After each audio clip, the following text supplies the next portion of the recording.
नमस्ते। आज हम इस पर बात करने वाले हैं कि कैसे हमारी रोजमर्रा की इंग्लिश में कुछ बहुत ही छोटे और आसान से बदलाव करके हम कहीं ज्यादा प्रोफेशनल और कॉन्फिडेंट लग सकते हैं। सीधे शुरू करते हैं। हमारा सबसे पहला और सबसे जरूरी पॉइंट है कम शब्दों में अपनी बात कहना। देखिए, प्रोफेशनल इंग्लिश में गैर जरूरी शब्दों का इस्तेमाल, जिसे रिडंडेंसी कहते हैं, एक बहुत ही आम समस्या है।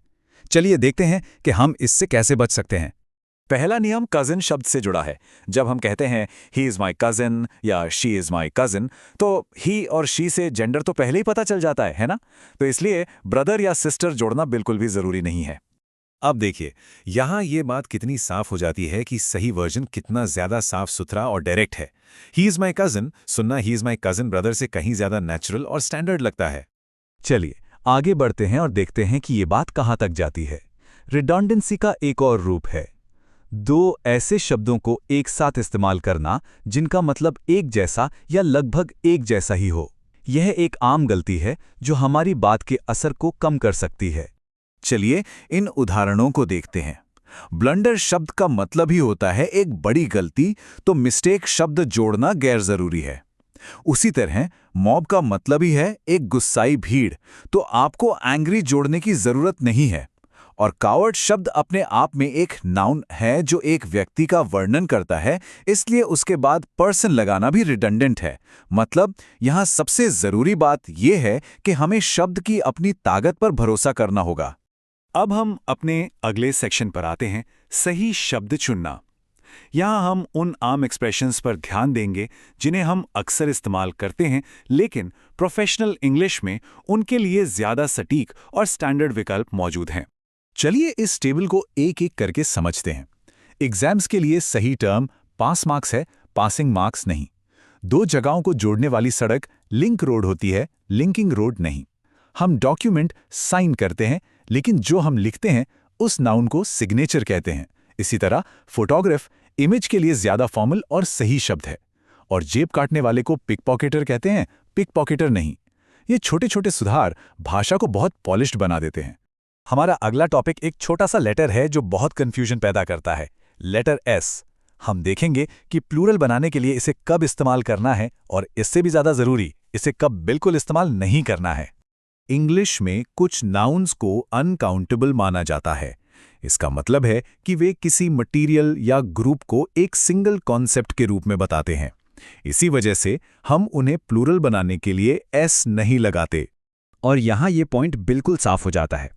हम कहते हैं कि घर ब्रिक से बना है, क्योंकि ब्रिक यहां एक मटेरियल है। सभी टूल्स के कलेक्शन को इक्विपमेंट कहा जाता है, इक्विपमेंट्स नहीं। और पर्सनल शब्द पहले से ही एक प्लूरल नाउन है जिसका अर्थ है स्टाफ या कर्मचारी, इसलिए इसमें कभी भी एस नहीं लगता। अब एस लेटर का एक और दिलचस्प पहलू देखते हैं। कभी कभी किसी शब्द में एस जोड़ने से वो प्लूरल नहीं बनता, बल्कि उससे एक बिल्कुल नया शब्द बन जाता है जिसका मतलब ही अलग होता है। इसका एक बेहतरीन उदाहरण है अथॉरिटी और अथॉरिटीज। अथॉरिटी का मतलब है शक्ति या आदेश देने का अधिकार। ये एक एब्स्ट्रैक्ट आइडिया है। लेकिन अथॉरिटीज का मतलब उन खास लोगों या संगठन से है जिनके पास वो शक्ति है, जैसे कि पुलिस या सरकारी अधिकारी। तो जरा इस सेंटेंस को देखिए। यहां हम सत्ता में बैठे लोगों की बात कर रहे हैं, ना कि सत्ता के कॉन्सेप्ट की। इसलिए सही जवाब है अथॉरिटीज। पूरा सेंटेंस होगा द अथॉरिटीज डिडंट पे हीड टू हिज मैटर। इस अंतर को समझना बहुत जरूरी है। बहुत बढ़िया। अब समय है एक क्विक समरी का, जो कुछ भी हमने अब तक सीखा है। इससे ये जरूरी नियम अच्छी तरह से याद हो जाएंगे। तो चलिए जल्दी से रिवाइज करते हैं। फालतू शब्दों से बचें, कजिन कहें, कजिन ब्रदर नहीं। सटीक शब्दों का प्रयोग करें, पास मार्क्स होता है, पासिंग मार्क्स नहीं। डॉक्यूमेंट्स के लिए सिग्नेचर नाउन का प्रयोग करें। याद रखें कि कुछ नाउन्स जैसे इक्विपमेंट और ब्रिक का प्लूरल फॉर्म नहीं होता है। और आखिर में सावधान रहें, क्योंकि एस जोड़ने से शब्द का मतलब बदल सकता है, जैसा अथॉरिटी और अथॉरिटीज के बीच के अंतर में है।